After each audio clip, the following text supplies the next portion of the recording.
puntahan muna natin yung inyong pag-uusap araw-araw. Kumusta? Kamusta Yung po? Ingles, yung Thai, yung Tagalog, mahusay na ba mag-Tagalog, mahusay na Nung una, Mag-English. sakit sa ulo. Depende. Ay, ikaw sumagot. Anong gusto mo It sabihin? depende. Normally, mix. You know, because she helped me with my Tagalog a lot, and when she doesn't know how to say the sentence in Meron English, kaming Tito Boy, meron kaming parang ano ba yun? Parang hindi kami nagkakaintindihan sa isang English, tapos parang ako napapalaki ko siya, tapos pinag-aawayan namin kung ano ibig sabihin nun.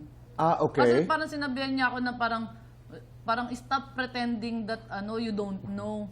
Hindi ko naman talaga alam, hindi naman ako nagpe-pretend na hindi ko alam. Dahil hindi nag-away kayo? Akala niya nagbobobobohan ako. Hindi niya alam, talagang confirm. Hindi, kasi talagang hindi ko naman talaga alam ibig sabihin ng logistics.